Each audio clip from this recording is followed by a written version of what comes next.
Is now 8:01, Jenny. So why don't we get things kicking off? And folks, thank you very much as we have started here. You've certainly found out the chat or remembered where the chat was or found the chat button if it's your first time here. As we progress today and you end up with specific questions, please try to put them into the Q&A function on Zoom. Makes it much easier to keep track and decipher. But Jenny, as we get going, why don't you kick off with two different things there? One, what you've got on your first title slide, and then our usual land recognition. I can do that. Sounds good. So as you will see on the other side of the slide, on my screen, it's on the right-hand side. Our next conference is coming up quick. It's going to be upon us really soon. It is bigger, and I'm going to say better straight off the bat. There you go, beginning of New Year's.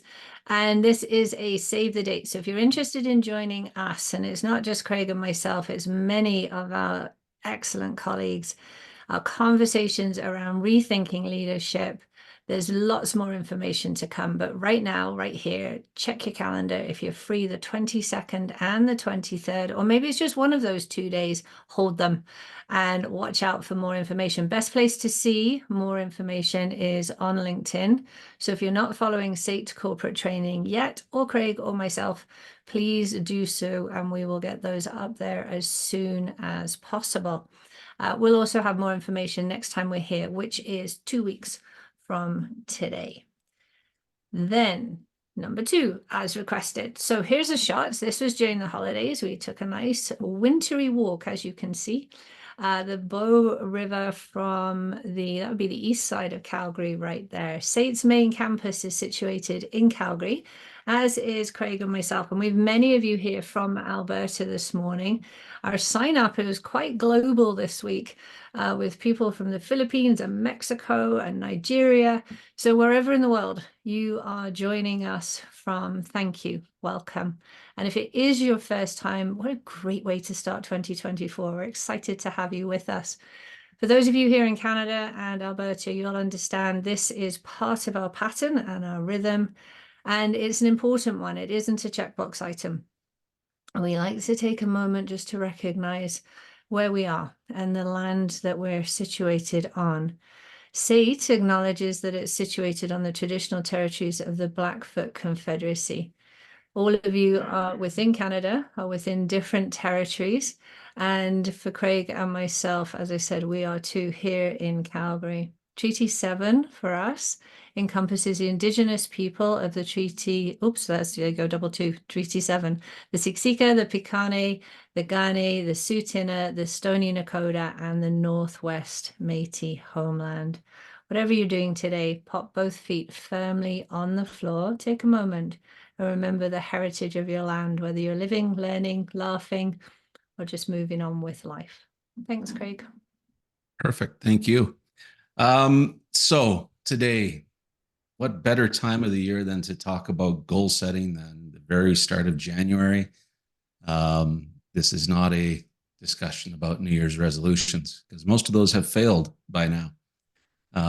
Actually, Jenny, what was it you were telling me beforehand? You know, the perfect business model for an entrepreneur is to open a gym named Resolutions on January 1st, get your members signed up, shut it down by the end of January, and then turn it into a bar called Regrets on February 1st. That was the idea, not mine. Not the idea, but that was it. Yes. So typically we last until about the 17th of January. There you go.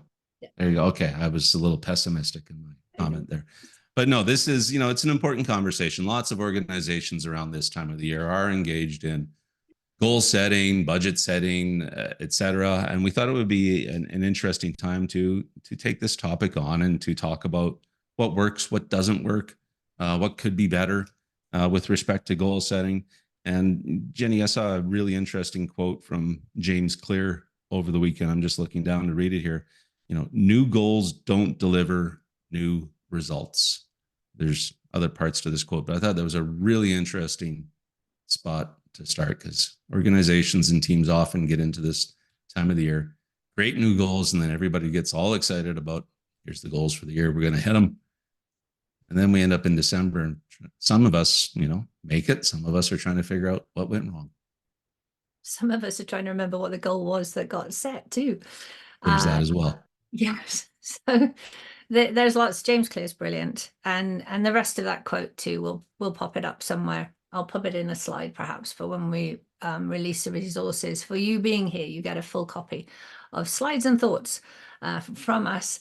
So new goals don't deliver new results. There's a couple of things right in that sentence. New goals, the plural.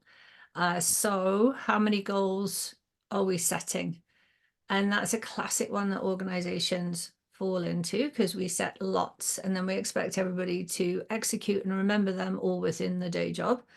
And we're already running on a overextended society. Basically, we're expected to always be on. It's all urgent. It's all busy. So I wonder how many goals we need to be setting.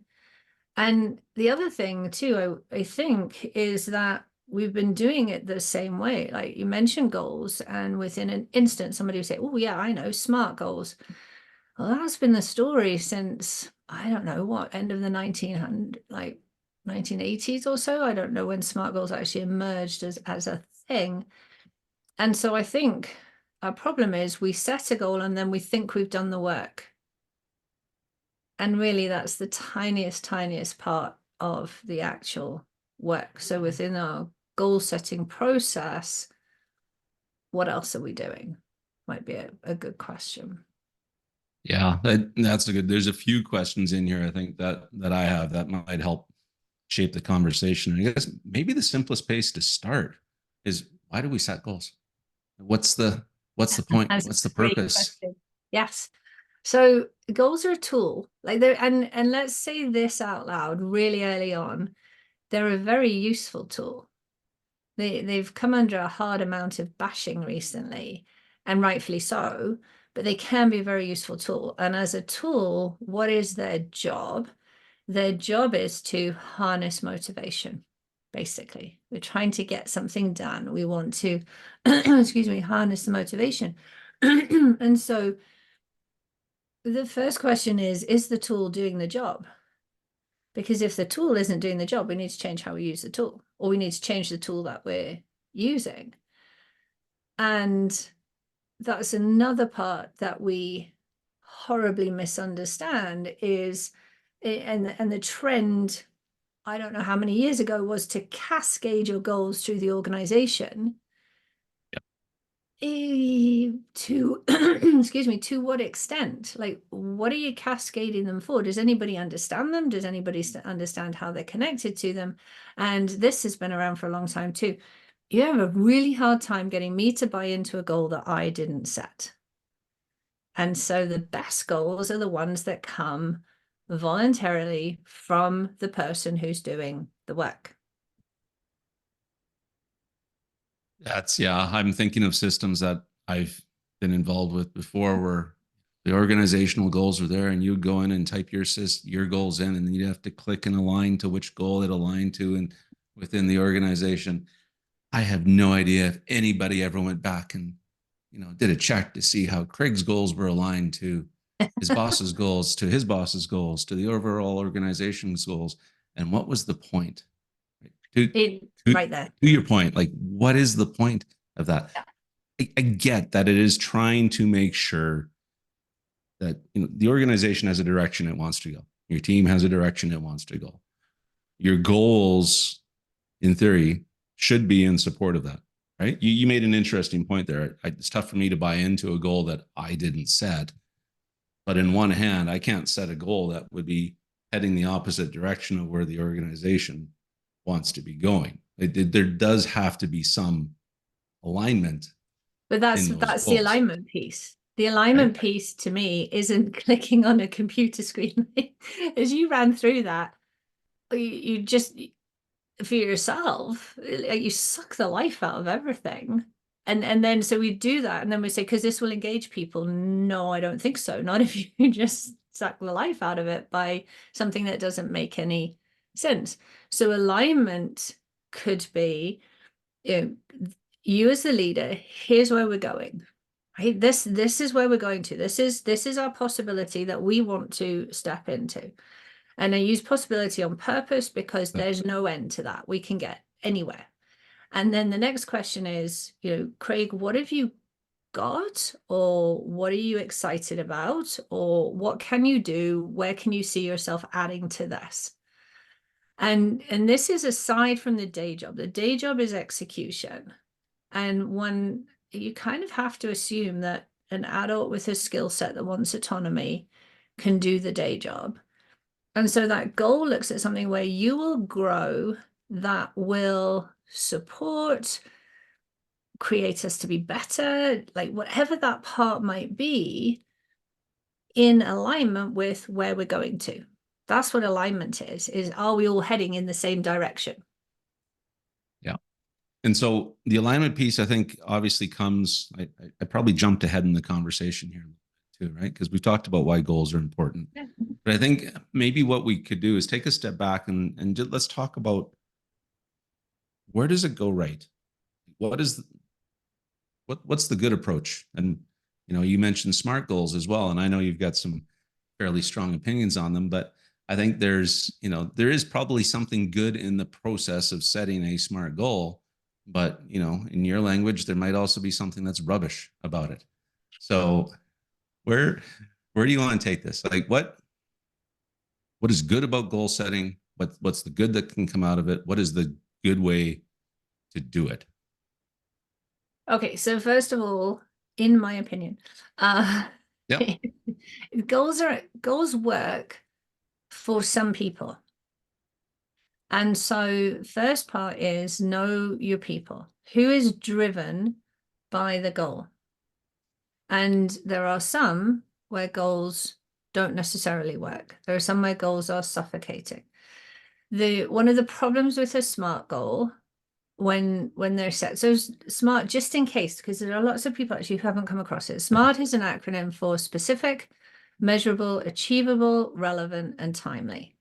And we don't put achievable and realistic in there because realistic is the same as achievable. So achievable, relevant, and timely. And the reason that it was set up is that becomes a check so that we have a focus to follow, a way to measure it. We're checking in that we can actually achieve it. It's not pie in the sky or heading in the wrong direction. It's relevant to what we love or our values or the work that we're doing. And time gives us an accountability. And so for some, and it's largely those who have a competitive mindset, a drive, yes, get it done, get it done, get it done. And that's great in some cases for some people. There are some places where if that goal's not set really well, what we're doing is saying, okay, here's 100%, here's what we deem as excellent. And if you don't hit that, we're going to mark you backwards from there. So it's actually a really disappointing thing right from the start, whereas a potential place is, here's where we're at, how much better can we get? And there's a whole new sort of line of work out there called Open Goals. The professor behind that, Christian Swan, and he's down in Australia, I think. And these open goals, and they've only really been used so far in exercise and sports sciences, starts with, I wonder how far I can get today. And then can I do better than that? And can I do better than that? And if you think of some of our areas, what a great place to go from. Here, here's our benchmark. Jenny, you have to do 8 of these today. But if we change the language to, is it possible to get further than 8 in a morning? There's a lot of people who will say, I'll get to 10. And then once you got to 10, you're like, I wonder if I could do 12. And then with that open goal, already what we're doing is we're building up. And when we gain mastery and we can see the link to the purpose, then we get that momentum. And that's where motivation can get harnessed from. And I've gone down a rabbit hole for you now there too, because I threw up that open goal piece. We go back to go ahead. Yeah, and I was to say the thing it triggered for me, and so I like where you're going there, and I get the thought around goals work for some people, not necessarily for others. I think the challenge some folks with us today may face there is that the organization expects goals to be set for every individual and every team, right? And so how do you how do you kind of bring those two thoughts together where it's an organizational expectation that every individual in the organization has goals set for them, and that we will sit down at the end of the year and do a performance appraisal around your goals. Yet goals don't work for everybody. How do we square that circle? So make it a two-way conversation, first of all. And it will come right back to the best goals are the ones that are set by the person who's doing the work. So that's where the conversation lies. So what is a goal that you want to achieve? And as you lean into that conversation, be careful of sticking to the story that you've always known. So does it need to be specific? Yes. And all the specific goals that were set in January 2020, what happened to those? Okay, so it can be specific, but it might have to change because think of the rate that we work at. We are constantly transforming, realigning, readapting. So our goals need to constantly do that too, so that we're matching the conditions that we're working in. And the instant, oh, really? Part of that conversation is that means we have to be having a continuous conversation about these goals. That's one of the other big sort of fall flat on your faces. We'll talk about these goals in January and over to you. And then just before November, December, where we catch up on them, we're like, oh, what did I say I was going to do? How can I take a shortcut to that? That's a waste of everybody's time and energy. So where's that cadence of conversation? In the measurable part, if we're going back to how do we do this, how do we sort of take this on? Very famous person said, what you can measure, you can manage. And we love metrics and we love an outcome. Well, yes, and how are you looking at that? And what are you measuring? And what if we measured the actual performance? And what if we thought about the preparation beforehand? And then achievable, this drives me bonkers. And you've heard me say this time and time again. And this happens still in organizations today. They'd be really, really careful, because when we say achievable, we don't mean make it easy. Like if you say to me, Jenny, what's one of the greatest things that you ever achieved in your life? I'm not going to tell you about something that was so dead easy to just do. I've forgotten all of those. What we remember is where we had challenge and where we had to rise to the occasion and it required support and whatever else that might be. So stretch goals are really good, but stretch goals often take longer. And so now, oh dear leaders, we have to work a little bit more because we have to support those people and pay attention for a little bit longer. And so to say, achieve your goal, I'll give you your bonus, you're taking the company backward, because nobody's going to say, yeah, I'll set a really hard one, because I might not make it first time. I might fail. And then I won't get that bonus. And I need that bonus because I've got kids in university or whatever that might be.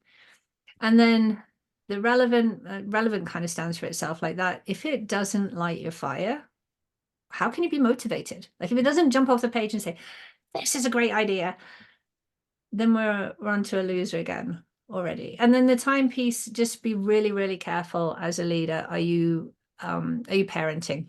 There's a compliance piece in that.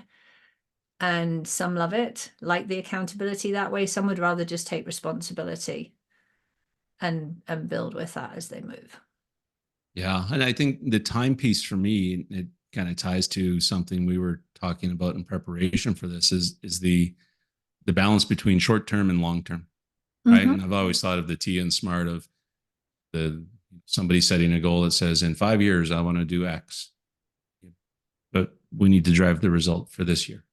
Right. And so the two can come together. And I think that ties well into a different conversation and a question that has come up in the chat here that I will take, and we'll kind of get back into the other pieces is, what if the company's goals are running a little bit counter to your own goals as an individual contributor in that organization? How do you balance those? First off, double check for yourself. Are you in the right company? Like, because if you're going this way, are you in the right place? Are you in the right company? And is it the right place for your career goal? There's a number of things within there. As a leader, there's a coaching part to that. I want to just come to something you said about the immediate and the Yeah. long term. There's 3 levels of goals as well. So your outcome goal is that 5-year vision. Sometimes an outcome goal might be really possibly unrealistic. Be careful with that. And then underneath there are your performance goals and your process goals. And so the process goals, those are the in a week, in a day, in a, whatever that might be. And the performance goals really look at the how. You could go what, how, why, actually. And how am I going to get there? And there's a great conversation within there that we rarely stop to think about in the workplace, and we are fastidious about in sports, is how are we preparing to perform? Because remember, these are performance goals. And we were saying this just before we went live today, and I've heard this, I think it was Chris Shambrook who said it. And he says, if you think about it, the order is aim, ready, fire. Aim is set the goal, ready is all about preparation, and then do it. But in the workplace, we are fire, fire, fire, get that number, get that metric, outcome, outcome, outcome. And so possibly we're back to, we need to pause. We need to have a better conversation. You want to drive leadership. Okay. And I'm part of that goal. Talk about cascading goals. You have to drive leadership sales for seats. And this is, I'm making this up as I go along. Well, as somebody who facilitates that, I'm part of that goal. So if it's all about the number, it's Jenny, can you work 5 days a week for the next 8 months? And 10 of your colleagues as well, because it's not just me. Well, actually, the way that we're going to increase that is if we perform when we're out facilitating. In order to perform, we have to prepare properly and we have to be set up properly. And now you're talking about a goal that is cascading and about what performance actually looks like. Yeah, let's double click on that one a little bit too, because I think something I've been struggling with thinking about lately is more around the focus on the process versus the focus on the outcome, right? And often our goals are worded in terms of the outcome. Yep. Achieve X by then, produce this by that, right? But we've talked about before, you can't control outcomes. They're lagging indicators. You can control everything that goes into the production of that outcome. And hopefully you're doing the right things to produce that outcome. There's all sorts of other factors that could impact that outcome that don't even, have no impact or you have no control over.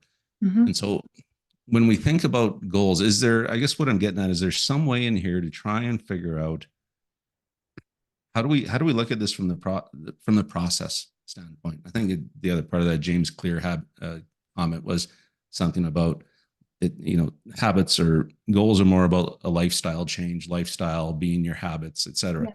Take that to the organizational level.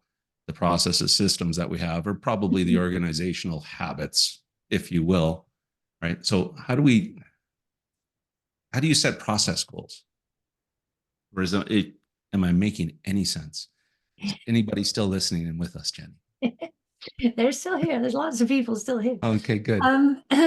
So it's such a good question and such a good thought process. And I think that ties into what we're just saying. That's part of the preparation is your environment. Have you created your environment to suit the goals that you have? And so if you're driving towards this performance and you want your team with this priority, this is it, this is what we're working for. In order to get there, we have to do this, this, and this. But then their calendar is filled with that, and that. Those two are going to collide, and the environment isn't set up for them to be productive in this. And so James Habit, yes, is all about creating the habits that serve your goal. And there's that quote, we had it before Christmas. How does it go? Every action that you take is a vote for the type of person that you want to become. You can switch that towards a team conversation too. Are we doing, or are we set up to do, even better, are we prepared to do what we need to do to achieve this? And there's your process piece. And you and I were having a conversation the other day, it's separate to this, about what is performance and the ingredients that go into performance. We always just think maybe tactical or strategic, but no, there's technical. Does everybody on the team have the skills that they need to achieve what we're asking them to do? And okay, they might have it today, but will they have it in a year's time? And then there's the whole physical and psychological and social, and that context piece. That context keeps changing. And so this is something that, if it's important, and back to the, does it jump off a page? If it's not important, get rid of that one. We don't need to be focusing on it. So if it's important, it has to stay upfront. It has to be part of the conversation regularly. The danger that we make is that we just talk about the outcome regularly. We don't talk about the process or the performance. And so, you know, we look at the numbers rather than the, are you set up to prepare? Do you have the information that you need? Or there's 101 things that could fit in there. And the other one that really jumps to mind, I'm pretty sure this was Shane Parrish who said this: outcome over ego. And that's huge, especially when it comes to goals, because you give me the goal, then your ego wants you to do it, wants me to do it your way, and I might not do that. So there's a whole nother conversation in there. Yeah, well, and I think we could go there a little bit, because I think for me it triggers that, it ties back to your comment earlier about goals are the possibility that we want to step into. I think that's how you put it, right? And who's responsible for defining that possibility for an individual on your team? Who's responsible for defining that possibility for your team, right? If your team's part of a larger organization, conceivably, that's where some of this cascading comes into, not in terms of setting the goal, but in terms of what are the possibilities. And so one of the questions that had come in the chat here is, what level of leadership do you see communicating those possibilities and vision? Do you see every leader for every team communicating that? Or do you see it coming from a higher level and subsequent leadership layers? I guess the other way of looking at this too is, do you see it coming from below? I think, to come back to what you said originally, and this would be the cool part, is what is a brilliant team conversation. Like, where can we go? Here's what's expected of us. Where can we go? And that phrase, I think I quoted it beautifully, actually. It is Benjamin Zander. And he said, you set a goal, you set a ceiling, and people just run into the ceiling. And we're taught to do that from a really early age. Like, you think about school. All right, well, here's where your A+ is. And we figure out everything that we can do to get higher and higher and higher up the list, including shortcuts and whatever else it might be. We're taught to do that. And so you set a goal, Jenny, I need, what did I say, 8 of these. I'll figure out how to do that. And I'll be like, oh, right, well, I'm done for the day. And if we talk about, if we sort of get rid of that, which is a limitation, and as a team, what are the possibilities that we can step into? And now we're talking about, where do we believe we can get to, and how will we get there? Which, if you're having a good conversation around that, gets rid of the unrealistic pieces, and the, you're going to face a few constraints within there. And this is a really good tool as well, is run away from the no becauses and step into we can if, or yes if. And when we go, so somebody says, okay, well, I think we can achieve this. And everybody goes, oh, no, we can't do that because SATE would say this and SATE would say that. Game over. But what if we say, oh, we can do that if we're prepared to turn down the that meetings that I was talking about, and we focus on this. We can do it if we engage a partnership with whoever. We can do it if, and all of a sudden there's your possibilities. And then as you're looking at those possibilities, which ones will work for you and the team that you have in front of you? Perfect. You said something else in there that kind of goes with this concept of stretch goals. Mhm. So let's get back to the realistic comment of R. But you just said something in there in terms of we need you to do X, right? Mhm. What if the team doesn't believe X is achievable or X is possible, but you're still now being asked to do that? And you don't, I'll put a fairly firm constraint on this. You don't have the ability to go back and argue that X is not possible. So your team, there's that iceberg of ignorance. Your team knows more than you do. This is really hard to take on sometimes, but they do. Everybody knows more than I do, Jen. We're going to beg to differ on that one. But your team knows more than you do from a different perspective. And so if the whole team butts up against that, then there is a conversation that needs to be had right there. And the problem is, what often happens is that we get this level passed down to us. Now we're under pressure because we have been told that we have to achieve that. First off, where did that come from?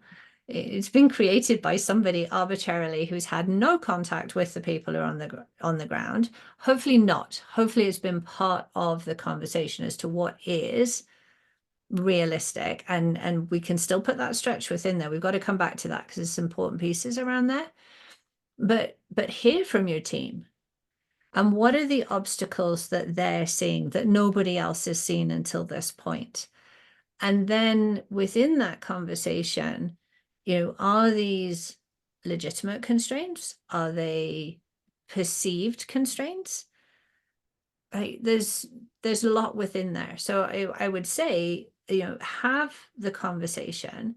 If you absolutely can't change X, then you absolutely can't change X. Well, now we're problem solving. And we're right back into that we can if. And I saw somewhere in the chat, it just skimmed by, someone had mentioned a beautiful constraint, which is a fabulous resource on that. And there's, I think, 9 different we can ifs. It opens up the conversation. Perfect. Yeah, and I think the other piece for me that ties into that a little bit is what I will call goal escalation, right? Mhm. And so, we expect you to achieve X, and you do achieve it. Well, next year's obviously got to be X plus, and if you achieve that, then the year after that has to be X plus plus, right? And so, it begs the question of, wow, why haven't you just set the right goal in the first place versus continually pushing? Yes, we always have to. Very few organizations are going to succeed if they don't continue to produce more, et cetera, find ways to become more efficient. But I think you do run into a risk of creating some cynicism in your team around, well, if we hit the goal, we know it's just going to go up next year. So one of the things that we need to cascade better, perhaps, is meaning. Why? Why does X exist? And that's the part that comes all the way down. So rather than cascading X, what is the meaning of X? And the other part, like X plus, maybe it's Y one year. Again, 2020 threw everything on its head. Like, what are the conditions that we're in? What is the environment that we're in? Where are we going as an organization? There are some organizations as they function today that will not and cannot function that way in 5 years' time, from what we're seeing. They could still be an organization, but that X will change to Y. That's a good point. And I think what I liked there, well, I like everything that you say, but what I especially liked in there was the why. And it kind of relates a bit to a question that comes in. Like, this is where, like, I really liked what you touched on there about the why needing to be perhaps something that is truly cascaded down. Yeah. Right. The why of the organization is heading here comes from up here, right? And it does have to kind of flow down. And everybody along the way needs to understand the why. It's a dangerous game of telephone by the time you get from here to here as to what that why may sound like. But the question that we have here is, what if our leader has been so busy sharing their vision, their why, with the rest of management outside of our team and hasn't shared that with the team? Any advice on how I should communicate this upwards to them to that they need to share downwards? The team is lost. The simple part, if you know that it's been shared outwards but not inwards, is to hold that as that's your truth. So I've heard that the vision has been shared here, and I'm wondering if we as a team can revisit it. Or next team meeting, the presentation that you gave to the senior executive, could we as a team hear it so that we can align? The big part when you have to do that manage up piece is remember that you have to talk to them about what's important to them. Well, if the vision is as important to them that they have to give it to everybody around them, that's really important to them. So let's lean in on there. This sounds like, this is fantastic, or, this is really important to you. We're hearing this importance. Can we have some time where we look at it and share it, and really have to just ask and ask in the sense that it supports the importance that they're holding to it. Interesting question. Just caught my attention here in the chat. Is this just semantics, or is there a difference between setting goals and making commitments? The latter seems to involve a lot more buy-in. I would go with that. Yeah. I would go with that too. It actually, no, go ahead. Especially in a lot of the things that we're talking about, and a lot of the things that we do at work. What are you committed to? I don't think we'll lose the structure. Like, some of us need that timepiece. I use that timepiece all the time. In the next 2 hours, I am going to do this, just to help me focus and close the squirrel brain down for a little bit. But I think I think you said it well. I think there's a buy-in to the commitment. If I commit to you, I'm going to stick to that. So perhaps, Jenny, we should be coming up with our own commit acronym for goal setting.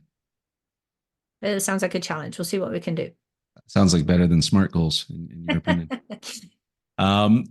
Final question I kind of wanted to get to before we move on to the wrap up is, a lot of organizations have moved away from formal performance goals or performance reviews, sorry. Yep. Right.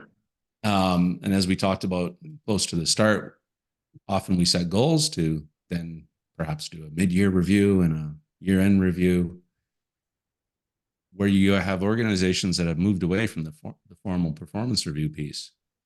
I wonder what the danger risk in goal setting falling by the wayside is, and I wonder how do you work on making sure that you do still have some way to align on goals and follow up and measure.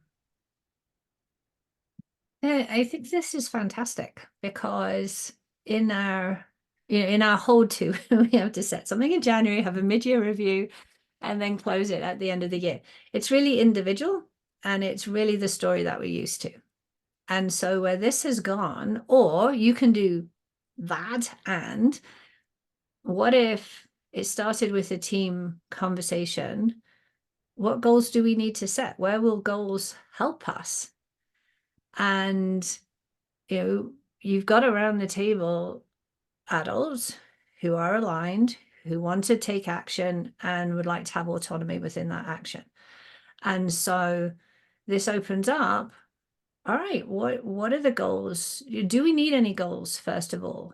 And I think that in itself is a good conversation. Or, are we talking about commitments here? How long will our commitments run for? And different teams, different industries, there's different lengths of time in there.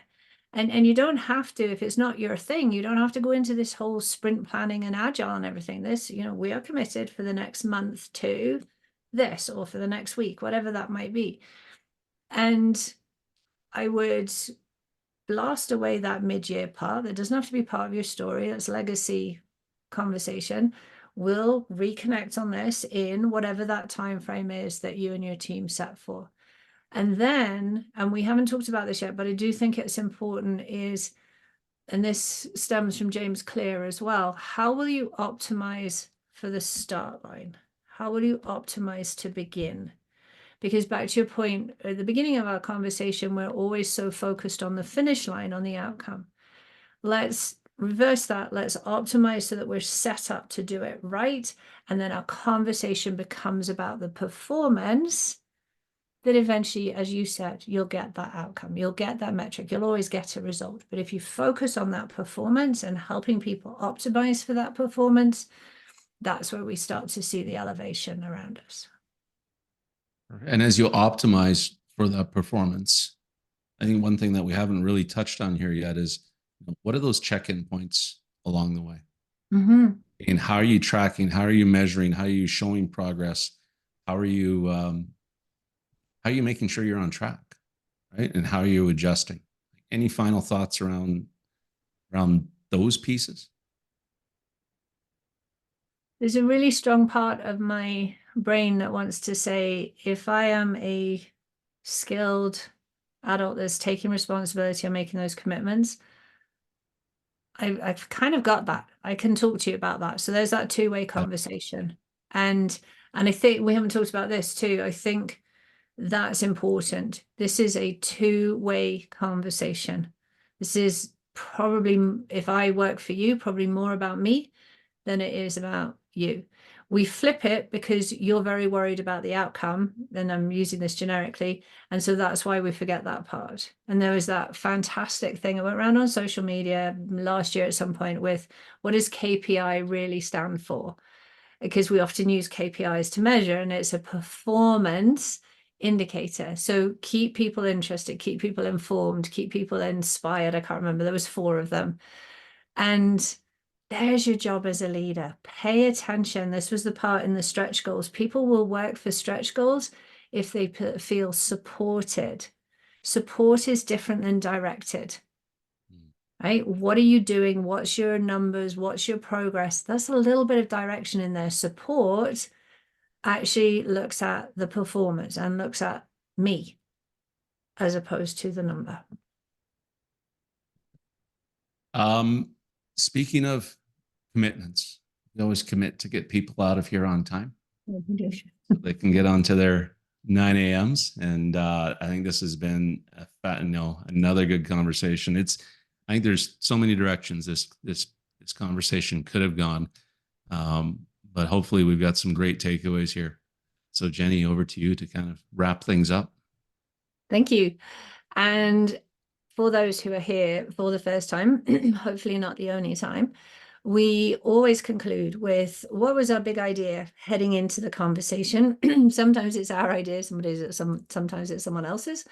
2 applied strategies, processes, contemplations that you can take away and put into action straight away. And then 3 questions just to leave you to noodle as you embark on the close of your week. So our good idea this week is, we just need to put some fresh air into here. And as always with the oxygen masks, you're going to put yours on first. Take a look at this from your perspective. But the other thing that I think often goes unsaid is, where does the oxygen come from? We talked about this a little bit. What do you connect to? That's the important part in goal setting, because if you see it as important, if you value it, if you love it, then you'll be that much more closer towards being motivated, which is the tool that goal setting is. So our 2 things to take away is to remember that carrot and sticks as a terms of motivation don't work very well. So we said this earlier on today, in that a good goal is one that's set by the person who's working towards it. And it's fantastic when they set it voluntarily. They come up with it on their own bank. In order to do that, to hold that alignment, we need that meaning. So the takeaway today is, if you're a leader, how can you build that, the meaning, the purpose, the understanding of what contributions are towards what really matters. If you don't hold that leader role, remember, you can still step into leadership. So take a peek at that question, and where are you missing meaning, purpose, understanding what your contribution is? That's a great conversation for your next one-on-one when you have that with your leader. And then the second one is a reference back to, remember, goal setting is just a tool. And so, you know, if you were in the sporting world and you were using, I know hockey, we're talking about that at the beginning, you know, if the hockey stick is faulty, you would change the stick. So is the tool achieving what you need it to achieve? And if it's not, do you need to change the tool? One that was mentioned, thank you to whoever popped that into the chat, maybe shift towards commitments, maybe shift the way you're doing the goal setting, maybe take a really good look at the process that you have or the environment that you've created. Goals at the end of the day aim to harness our motivation, drive a positive intention to the outcomes we're looking for, give us energy in the work that we're doing and direction towards that work, as well as purpose, learning, and eventually that's building our innovation too. And then on the right-hand side, another process that we use all the time are these KPIs. Sometimes they work really, really well. And sometimes we just need to remember it's about keeping ourselves or our people informed, involved, interested, and inspired.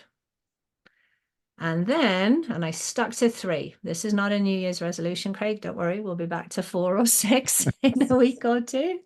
But there's 3 questions for this first week in January. So we've talked about this. Does your environment match the goals that you have? Are you setting yourself or your team up for success? What's your preparation? This is key. And I think we could spend a bit of time diving into this another time. What does preparation look like? And that might be 2 minutes before the meeting or half hour at the end of the day. And then another one we haven't touched on too much. How do you keep your foot on the gas pedal? So if fear of failure is something that normally moves your foot across to the brake, how can you use that and keep it on the gas pedal? So 3 questions, and that's me. Thanks, Craig. Perfect. Thank you. A couple other KPIs for everybody is keep providing your input. Thank you. We love the chat, the conversation that goes on there. It truly does make these more meaningful and much better conversation. And keep popping in. We're back on January 19th, and I came up with both of those just now, Jenny. So that was really good. I know. I'm pretty proud of those. Yeah, but yeah, we're back January 19th, and thanks for the feedback on that. Feedback a gift. We look forward to you joining us, and hopefully you'll be able to join us in person. Please keep watching for more information about our conference coming up in February. As always, Jenny, I appreciate you, and thanks for everything that you do. Folks, have a great weekend, and we'll see you soon. Thanks, everyone. Cheerio.